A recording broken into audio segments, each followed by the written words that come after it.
Hello students, welcome back to my YouTube class. And जैसा कि आप जानते हैं, अपनी इस क्लास में मैं आपको करवा रही हूँ एनसीईआरटी 12th स्टैंडर्ड की मैथ्स बुक। एंड अभी तक मैंने आपको एक्सरसाइज 6.1 तक एक्सप्लेन कर दिया है। आज मैं आपको एक्सरसाइज 6.2 स्टार्ट करवाने जा रही हूँ, जो कि इंक्रीजिंग और डिक्रीजिंग फंक्शन का कॉन्सेप्ट है। तो पहले मैं उसका आपको कॉन्सेप्ट जो है वो एक्सप्लेन करूँगी, एंड देन हम उस पर बेस्ड जो क्वेश्चन हैं वो सॉल्व करेंगे। So let's move to my class. Okay students, तो इंक्रीजिंग और डिक्रीजिंग फंक्शंस को एक्सप्लेन करने के लिए स्टूडेंट्स हम एक फंक्शन लेते हैं एफ एक्स, और ये फंक्शन किसी डोमेन में डिफाइन है। इसमें से हम क्या करेंगे स्टूडेंट, एक इंटरवल हमने आई लिया, और इस इंटरवल में हम अगर ये फंक्शन दो पॉइंट्स लेते हैं x1 और x2, तो अगर x2 is greater than x1 है और फंक्शन की जो वैल्यू है वो भी, मतलब ये दोनों पॉइंट्स अगर हम इस फंक्शन में पुट करते हैं और उसकी वैल्यू जो है हमारे पास में f(x2) is greater than f(x1) आती है स्टूडेंट्स, तो ये फंक्शन कैसा होता है हमारे पास में, इंक्रीजिंग फंक्शन होगा। ये कैसा फंक्शन होगा स्टूडेंट, इंक्रीजिंग फंक्शन होगा in this interval I. Clear?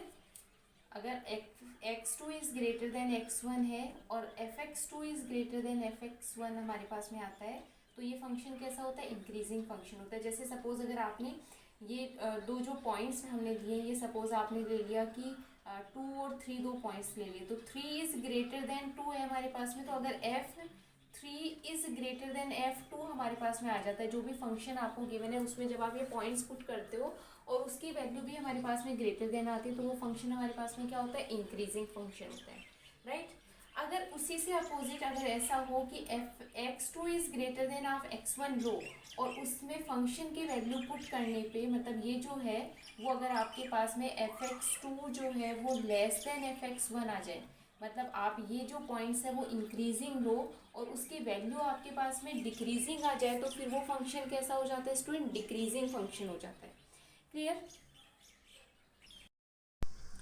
For example students, जैसे अगर हम ये ग्राफ यहाँ पे देखते हैं, तो स्टूडेंट्स पहले मैं x इज़ ग्रेटर देन 0 के लिए अगर बात करूँ, मतलब ये जो ग्राफ है, इस ग्राफ की अगर मैं बात करूँ, इस पार्ट की अगर बात करूँ जो फर्स्ट क्वाड्रेंट में है, तो स्टूडेंट आप यहाँ पे क्या देख रहे हो, जैसे जैसे हम x की वैल्यू इंक्रीज करते जाएंगे वैसे वैसे y की वैल्यू, मतलब इसकी ग्राफ की हाइट भी क्या होती जाएगी, इंक्रीज होती जाएगी। राइट? तो इससे क्या हो रहा है कि जैसे जैसे x की वैल्यू इंक्रीज होती जा रही है वैसे वैसे एफ एक्स की वैल्यू भी क्या होती जा रही है, इंक्रीज होती जा रही है, कंटिन्यूसली इंक्रीज होती जा रही है। तो ये जो ग्राफ है ये कैसा है, इंक्रीजिंग ग्राफ है। क्लियर? अब इस तरफ की बात करती हूँ मैं, तो इस तरफ की बात अगर हम करते हैं, तो जैसे जैसे एक्स की वैल्यू इंक्रीज किस तरफ होगी स्टूडेंट, इस तरफ होगी। मैं इस तरफ अगर मूव करूंगी तो एक्स की वैल्यू क्या होगी, इंक्रीज होगी। इस तरफ जाएंगे तो एक्स की वैल्यू क्या होगी, डिक्रीज होगी। तो आप दोनों तरह से समझ सकते हो कि अगर मैं x की इस तरफ अगर मूव करती हूँ तो जैसे जैसे x की वैल्यू इंक्रीज होती जाएगी y की वैल्यू डिक्रीज होती जाएगी। आप देख लो -3 पे, ये जैसे सपोज मैं यहाँ से देखती हूँ तो -3 पे ये है, -2 पे ये है, तो -2 इज ग्रेटर देन -3, तो फंक्शन की वैल्यू क्या होगी, डिक्रीज होगी। राइट? तो ये ग्राफ, ये इस तरफ वाला जो ग्राफ है ये कैसा है, डिक्रीजिंग ग्राफ है। समझ में आया आपको? इस तरफ वाला इंक्रीजिंग ग्राफ है, क्योंकि इस तरफ x की वैल्यू इंक्रीज होने पे फंक्शन की वैल्यू भी क्या हो रही है, इंक्रीज हो रही है। इस तरफ क्या हो रहा है, x की वैल्यू इंक्रीज होने पे फंक्शन की वैल्यू क्या हो रही है, डिक्रीज हो रही है। या फिर आप एक तरह से ऐसे बोल सकते हो कि जैसे जैसे x की वैल्यू डिक्रीज हो रही है फंक्शन की वैल्यू क्या हो रही है, इंक्रीज हो रही है। आप ऐसे भी बोल सकते हो। तो ये क्या है आपके पास में, डिक्रीजिंग ग्राफ है। तो स्टूडेंट्स, इंक्रीजिंग ग्राफ का मतलब क्या होता है कि जब आप x की वैल्यू को इंक्रीज करो तो फंक्शन की वैल्यू भी क्या होनी चाहिए, इंक्रीज होनी चाहिए। वो क्या होता है, इंक्रीजिंग ग्राफ होता है। अगर आप x की वैल्यू को x की वैल्यू को अगर डिक्रीज कर रहे हो तो फंक्शन की वैल्यू भी क्या होनी चाहिए, डिक्रीज होनी चाहिए। मतलब इंक्रीज होने पे इंक्रीज होनी चाहिए, डिक्रीज होने पे डिक्रीज होनी चाहिए। अगर ऐसा हो रहा है कि आप x की वैल्यू इंक्रीज कर रहे हो और फंक्शन की वैल्यू डिक्रीज हो रही है, या फिर x की वैल्यू डिक्रीज कर रहे हो फंक्शन की वैल्यू इंक्रीज हो रही है, तो वो क्या होता है हमारे पास में, डिक्रीजिंग ग्राफ होता है, जिसको आप इस एग्जाम्पल से बहुत अच्छे से समझ सकते हो। क्लियर? तो आई होप कि आपको समझ में आ गया होगा कि इंक्रीजिंग फंक्शन क्या होता है और डिक्रीजिंग फंक्शन क्या होता है। ऐसे स्टूडेंट्स, अगर आपको किसी पर्टिकुलर पॉइंट पे अगर चेक करना है कि फंक्शन उस पॉइंट पे इंक्रीजिंग है या डिक्रीजिंग है, जैसे सपोज अगर कोई फंक्शन एफ एक्स है और आपको ये चेक करना है कि किसी पॉइंट x0 पे ये फंक्शन जो है वो इंक्रीजिंग होगा कि डिक्रीजिंग होगा। तो स्टूडेंट्स आपको क्या करना है कि ये फंक्शन जिस भी डोमेन में, जिस भी इंटरवल में डिफाइन है, उसमें से हम एक इंटरवल लेंगे, ओपन इंटरवल, राइट। और उस ओपन इंटरवल, वो ओपन इंटरवल आपको कैसे लेना है, जो जिसमें ये फंक्शन, ये जो पॉइंट है ये कंटेन करे, राइट। जैसे सपोज मैं एक एग्जांपल लूँ कि मुझे ये चेक करना है कि कोई फंक्शन एफ एक्स जो है वो 1/2 पे जो है वो इंक्रीजिंग है कि डिक्रीजिंग है। तो इसका जो भी जो डोमेन होगा उसमें से मुझे एक ओपन इंटरवल लेना है। जैसे सपोज मैंने ले लिया 1 और 2, ये ओपन इंटरवल ले लिया। इसमें इसमें नहीं होगा, इसमें 0 और 1 लेते हैं, 0 एंड 1। तो 0 और 1 ये जो ओपन इंटरवल है, इसमें 1/2 जो है वो कंटेन कर रहा है, लाई कर रहा है। मतलब आपको एक ऐसा इंटरवल लेना है जिसमें वो पॉइंट जिस पे आपको चेक करना है कि वो इंक्रीजिंग है कि डिक्रीजिंग है, वो उसमें क्या करे, कंटेन करे, राइट। तो उस इंटरवल में अगर फंक्शन जो है वो इंक्रीजिंग है तो वो उस पॉइंट पे भी क्या होगा, इंक्रीजिंग होगा। अगर उस इंटरवल में वो फंक्शन डिक्रीजिंग है तो उस पॉइंट पे भी वो क्या होगा, डिक्रीजिंग होगा। और उस पर हम वैसे ही चेक करेंगे जैसे मैंने आपको अभी एक्सप्लेन किया है। तो इस तरह से हम किसी पॉइंट पे आप चेक कर सकते हो कि फंक्शन इंक्रीजिंग है कि डिक्रीजिंग है।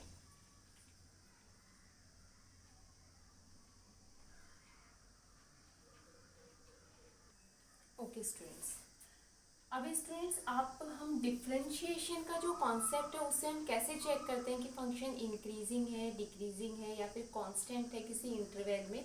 तो अगर स्टूडेंट्स आपको एक फंक्शन गिवन है जो कि किसी क्लोज इंटरवल में कंटिन्यूस है और ओपन इंटरवल में वो फंक्शन क्या है, डिफरेंशिएबल है, राइट। तो उस इंटरवल में, उस क्लोज इंटरवल ए बी में वो फंक्शन जो है इंक्रीजिंग होगा अगर उसके डिफरेंशिएशन की वैल्यू जो है वो क्या हो, ग्रेटर देन 0 हो। अगर लेस देन 0 होती है तो वो फंक्शन क्या होता है, डिक्रीजिंग होता है। अगर उसकी वैल्यू 0 होती है, डिफरेंशिएशन की वैल्यू अगर 0 आती है तो इसका मतलब वो फंक्शन क्या होगा, कांस्टेंट होगा। ठीक है, it is very simple students. आपको क्या करना है, जो भी फंक्शन आपको गिवन है उसका एक्स के रेस्पेक्ट में डिफरेंशिएशन करना है। अगर आपके पास में डिफरेंशिएशन की वैल्यू ग्रेटर देन 0 आती है तो वो फंक्शन इंक्रीजिंग होगा। अगर उसकी वैल्यू लेस देन 0 आती है तो वो फंक्शन डिक्रीजिंग होगा। और अगर उसकी वैल्यू 0 आती है तो इसका मतलब वो फंक्शन क्या है, कांस्टेंट है उस इंटरवल में, राइट। इसको स्टूडेंट्स आप बहुत इजीली प्रूव भी कर सकते हो। ये एक तरह से आप ये बोल सकते हो कि एक थ्योरम है, और ये जो थ्योरम है इसको आप प्रूव कर सकते हो by using mean value theorem.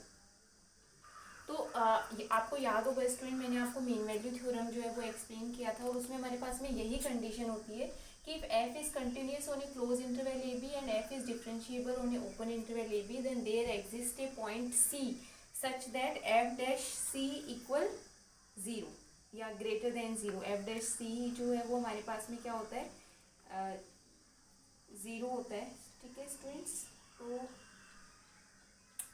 ये जो मीन वैल्यू थ्योरम है इसका कॉन्सेप्ट, अगर उसकी डेफिनेशन से अगर हम देखें तो एफ डैश सी जो है उसकी वैल्यू किसके इक्वल होती है students, f x two minus f x one upon x two minus x one. हाँ, आपको ये गिवन था स्टूडेंट कि अगर आपके पास में जो फंक्शन एफ है वो कंटिन्यूस है और डिफरेंशिएबल है ओपन इंटरवल ए बी में, तो there exist a point c such that f dash c equal f x two minus f x one upon x two minus x one. ये हमारे पास में मीन वैल्यू थ्योरम होती है।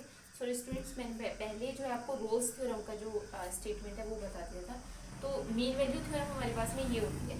अब students आपको यहाँ पे क्या गिवन है कि अब इसको हम यहाँ पे चेक करें। तो स्टूडेंट्स अगर आपको ये दे दिया जाए, इसको मैं क्रॉस मल्टीप्लाई कर देती हूँ, तो f x two minus f x one equal f dash c, और ये हमारे पास में x two minus x one है, राइट स्टूडेंट्स। अब स्टूडेंट्स आपको यहाँ पे हम क्या बोल रहे हैं कि हमें ये चेक करना है कि एफ इज इंक्रीजिंग और नॉट। तो अगर हम ये लें कि x two is greater than x one, तो हमारे पास में ये जो है वो क्या हो जाएगा, ग्रेटर देन 0 हो जाएगा। अगर x two is greater than x one है तो इसकी जो वैल्यू है वो क्या होगी, ग्रेटर देन 0 हो जाएगी। ठीक है स्टूडेंट्स, ये हमारे पास में क्या होगा, ग्रेटर देन 0 होगा। तो ये f x two minus f x one जो हमारे पास में आएगा ये क्या आएगा, ग्रेटर देन 0। तो इसका मतलब क्या हो गया, F x two is greater than f x one, right. तो इससे हम, ये हमारे पास में कब आता है, अभी मैंने आपको जो डेफिनेशन बताया था, if F x two is greater than x one, और हमारे पास में F x two is greater than f x one आता है, तो वो हमारे पास में क्या होता है, इंक्रीजिंग फंक्शन होता है। तो by using mean value theorem आप इसको इस तरह से प्रूव भी कर सकते हो कि जो एफ है वो का इंक्रीजिंग फंक्शन होता है अगर एफ डैश एक्स की वैल्यू ग्रेटर देन ज़ीरो होती है तो।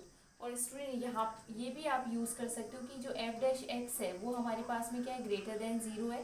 तो एफ डैश एक्स अगर ग्रेटर देन ज़ीरो है तो एफ डैश सी भी ग्रेटर देन ज़ीरो होगा। तो ये यहाँ पे आप इसको जब यूज़ करोगे तो ये हमारे पास में क्या आएगा, ग्रेटर देन ज़ीरो आएगा, राइट। तो इससे हमारे पास में ये प्रूव हो जाएगा कि एफ एक्स टू अगर greater than f x one आ रहा है तो इसका मतलब स्टूडेंट्स क्या हुआ कि ये फंक्शन कैसा है, इंक्रीजिंग फंक्शन है। और इसी तरह से आप ये दोनों पार्ट्स भी क्या कर सकते हो, एक्सप्लेन कर सकते हो। अगर इस पार्ट को मुझे एक्सप्लेन करना है तो F dash x is less than zero, तो अगर मैं यहाँ पे लेस देन ज़ीरो है तो इसका मतलब इसकी वैल्यू भी लेस देन ज़ीरो होगी। तो इसका मतलब स्टूडेंट्स ये क्या हो जाएगा, लेस देन ज़ीरो हो जाएगा। तो f x two is less than f x one आ जाएगा, तो क्या हो जाएगा, वो डिक्रीजिंग फंक्शन हो जाएगा। अगर यहाँ पे मैं एफ डैश एक्स अगर इक्वल ज़ीरो है तो एफ डैश सी की वैल्यू भी ज़ीरो होगी। तो आप जब ज़ीरो पुट करोगे तो f x two equal f x one आ जाएगा। तो अगर एफ एक्स टू की वैल्यू एफ एक्स वन के इक्वल आ रही है तो इसका मतलब वो फंक्शन क्या है, कांस्टेंट फंक्शन है। मतलब ईच पॉइंट पे उसकी वैल्यू सेम आ रही है तो वो फंक्शन क्या हो जाएगा, कांस्टेंट फंक्शन हो जाएगा। ओके स्टूडेंट्स, सो हम एक्सरसाइज 6.2 का क्वेश्चन नंबर 1 लेते हैं। और ये जो क्वेश्चन है आपको student F x equal 3x plus 17 given है और इसमें आपको ये चेक करना है कि ये फंक्शन जो है वो इंक्रीजिंग फंक्शन है ऑन आर। आपको इसका जो डोमेन गिवन है, जो गिवन है वो आपको क्या गिवन है स्टूडेंट्स, आर गिवन है, रियल नंबर्स।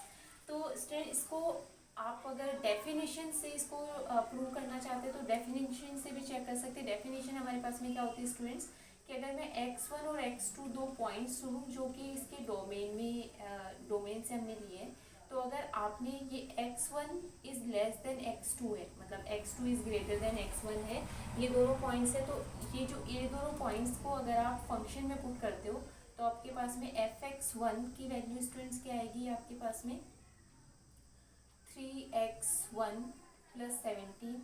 ऐसे ही अगर आप fx2 की वैल्यू अगर फाइंड करो तो ये आपके पास में क्या आएगी, 3x2 प्लस 17 आएगी, राइट। अगर इन दोनों को आप ये जो आपको आपके पास में जो वैल्यूज़ आई है उसको अगर आप स्टूडेंट्स कंपेयर करते हो तो देखो जैसे मैंने यहाँ पे ये लिया है तो x1 is less than x2 आ रहा है। अगर अब मुझे क्या चाहिए, ये इस फॉर्म में चाहिए, तो हम क्या करेंगे स्टूडेंट्स, इसको 3 से मैं मल्टीप्लाई कर देती हूँ दोनों तरफ, तो आपके पास में ये आ जाएगा।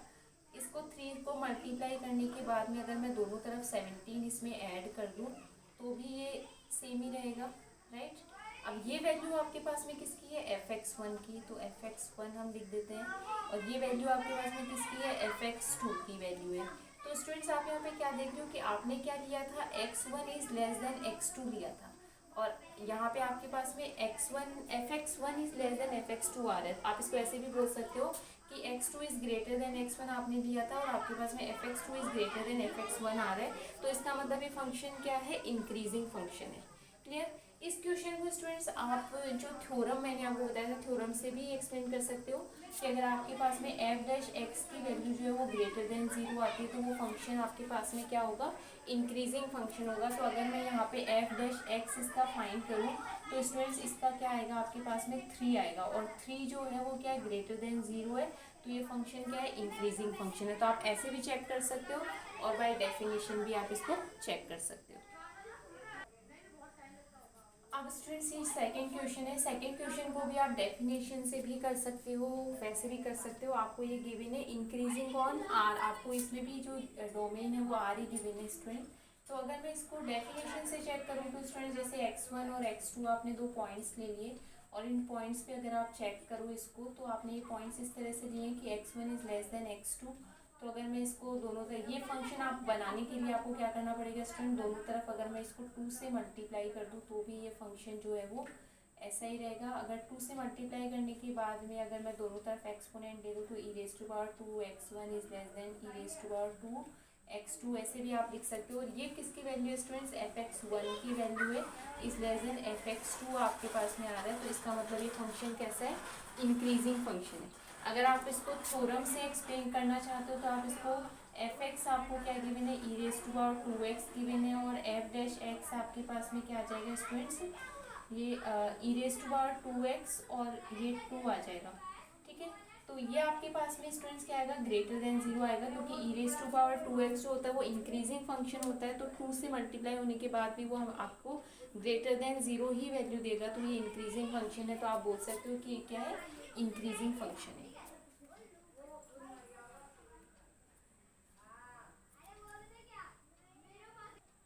Okay students, so thank you very much for watching मी। मैंने आज आपको इंक्रीजिंग और डिक्रीजिंग फंक्शन का जो कॉन्सेप्ट है वो एक्सप्लेन किया, एंड देन उस पर बेस्ड 2 क्वेश्चंस भी आपको मैंने एक्सरसाइज 6.2 का first and second question explain किए।